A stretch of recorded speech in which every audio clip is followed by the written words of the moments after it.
Diệu Hoa xin kính chào tất cả quý vị và các bạn.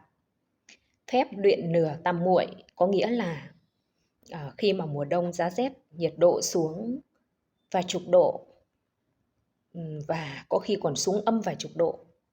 Nhưng mà các tu sĩ vẫn ngồi trên một động đá cao, trên thân chỉ mặc một chiếc áo rất là mỏng, hoặc là mình trần mà không hề hấn gì. Các đạo sĩ Tây Tạng làm như vậy. Đó là một cách rất là tự nhiên. Qua năm này sang năm khác, dù là thời tiết lạnh khắc nghiệt, vì các tu sĩ có phương pháp luyện nửa tam muội, chính là ngọn lửa huyền bí với một năng lượng ở bên trong, và tùy theo trình độ khác nhau, người Tây Tạng sẽ biết cách hít thở theo phương pháp nhất định để kích động các bí huyệt trong thân thể, khiến cho cơ thể ấm áp như mặc một bộ quần áo dày, cũng như là có thể là nhập định, tĩnh tâm, thân tâm an lạc thoải mái.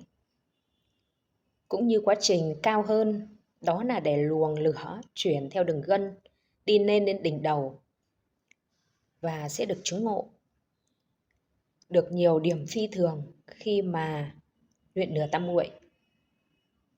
Khi luyện nửa tam muội đều có các thầy chỉ dẫn. Nếu như mà bị sai lầm, một sai lầm nhỏ thì cũng sẽ bị chết hoặc hóa điên. Nên khi tu theo pháp luyện nửa tam muội phải trải qua rất là nhiều thử thách.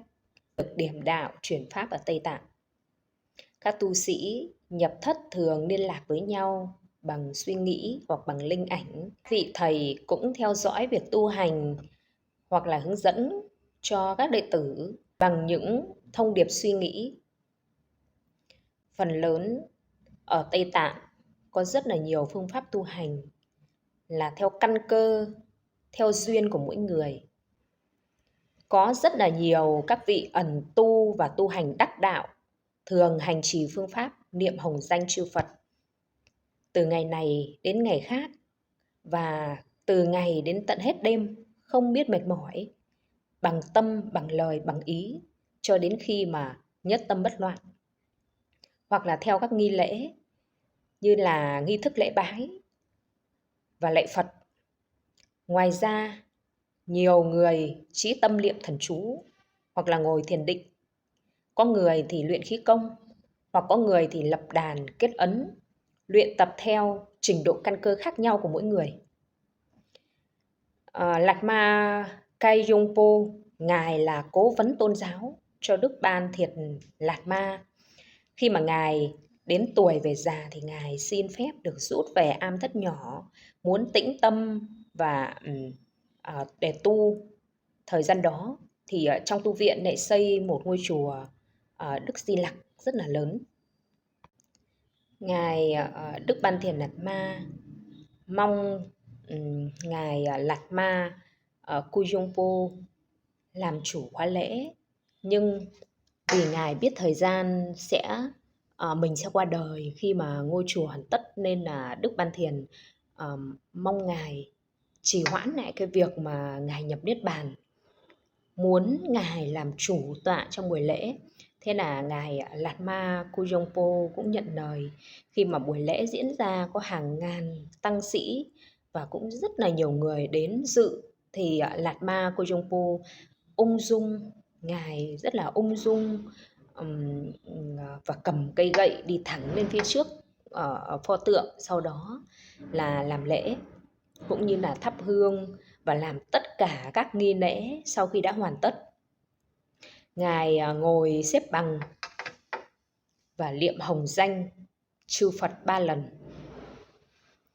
Sau đó tất cả mọi người chỉ còn nhìn thấy cây gậy của Ngài, mà bóng của Ngài thấp thoáng rồi bỗng dưng biến mất. Thì có người cho rằng Ngài dùng lửa tam muội đốt cháy. Cũng có người thì cho rằng Ngài vẫn ở trong thất và tạo ra một hình ảnh giống như Ngài để làm lễ. Đây chính là quyền năng của các tu sĩ Tây Tạng. Tuy sách vở Tây Tạng có nói nhiều đến quyền năng siêu nhiên huyền bí, nhưng đó cũng chính là những lời cảnh tỉnh cho những ai mà luyện các phép thần thông để thỏa mãn những lòng tham vọng riêng. Vì có nhiều người vì lòng tham vọng riêng nên mắc rất là nhiều bệnh ảnh hưởng đến tinh thần và thể chất. Mọi người tin rằng thần thông là điều tự nhiên xảy ra khi mà đạt đến trình độ tu hành. Người ta không cầu mong, không ao ước, vì nếu như mà mong cầu là sự tham lam xuất phát từ bản ngã. Theo truyền thống ở Tây Tạng thì tự thiêu lửa tam muội thân thể là một hành động tâm linh và rất là cao quý, thể hiện sự hy sinh tối cao thanh tịnh. Thiêu lửa tam muội thân thể được thực hiện bởi những danh sư đắc đạo, những vị mà đã đạt đến mức độ cao nhất của sự giác ngộ cũng như sự tự giải thoát. Một danh sư đắc đạo ở Tây Tạng trước khi mà thực hiện hành động này thì thường phải trải qua một chuỗi các tu tập và trải qua rất nhiều các thử thách. Các thử thách về tâm linh rất khắc nghiệt. Họ dành nhiều năm, thậm chí cả thập kỷ để rèn luyện tu tập, khiến cho tâm hồn của mình thông qua các phương pháp thiền định tu tập và học hỏi từ các vị sư lão thành.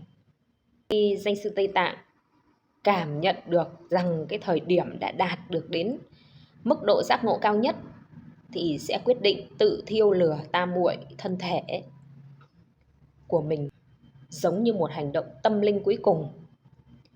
Hành động này không phải là để tìm kiếm sự chú ý hay sự tôn vinh, mà thể hiện sự hy sinh tuyệt vời nhất cho lợi ích của mọi người và tất cả chúng sinh. Trước khi mà thực hiện thì các danh sư đã tiến hành các nghi lễ chuẩn bị tu tập làm sạch tâm hồn và tinh thần. Họ cũng sẽ thực hiện các nghi lễ chúc phúc và cầu nguyện cho sự bình an,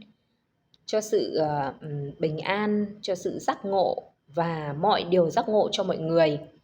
Khi mà tất cả đã sẵn sàng, danh sư sẽ dùng lửa tam muội để thiêu cháy thân thể của mình. Hành động này không chỉ là cách để giải thoát khỏi sự trần tục, sự đau khổ của thế gian, mà còn là một cách để tạo ra một nguồn năng lượng tâm linh lớn mạnh, mang lại nhân đức cho tất cả mọi người. Đây chính là sự hy sinh vô điều kiện, tình yêu thương tối cao nhất, không thể giải thích bằng lời và chỉ có thể được thông qua tâm linh sâu sắc. Tu khổ hạnh luyện lửa tam muội là một hành trình đầy khó khăn và nhiều thử thách, đòi hỏi sự kiên nhẫn, tập trung và lòng quyết tâm không ngừng. Để bắt đầu quá trình tu này, tu sĩ phải trải qua giai đoạn chuẩn bị tâm hồn cũng như thể xác và tham gia các phương pháp thiền định, tu tập để làm sạch tâm trí, loại bỏ những ý nghiệp và khao khát vật chất. Song song đó cần rèn luyện cho thân thể để chuẩn bị cho sự khắc nghiệt của tu khổ hạnh. Khi đã sẵn sàng, những vị tu sĩ bắt đầu quá trình luyện lửa tam muội. Trước hết, họ phải học cách kiểm soát hơi thở và tập trung tinh thần để điều khiển năng lượng bên trong cơ thể. Đây là bước vô cùng quan trọng để kích hoạt và làm phát triển các loại lửa tam muội. Tu sĩ tiến hành luyện tập từng loại lửa một theo cách tuần tự. Lửa đỏ là biểu tượng cho sự nhiệt huyết, cho lòng quyết tâm, yêu cầu người tu sĩ phải chịu đựng được khổ hạnh và rèn luyện ý chí thông qua việc tu tập trong môi trường nhiệt đới và hỏa ngục. Tiếp theo là lửa xanh là biểu tượng cho sự thanh tịnh, kiên nhẫn. Các tu sĩ cần phải học kiểm soát cảm xúc, tâm trí, rèn luyện lòng kiên nhẫn thông qua việc tu tập trong môi trường lạnh giá và băng tuyết.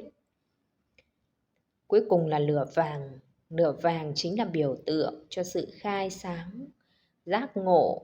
Đây là giai đoạn cao nhất trong quá trình tu khổ hạnh, khi mà người tu sĩ phải học cách làm sáng tỏ tâm trí và hiểu biết sâu sắc về bản chất của vũ trụ và tất cả mọi vật.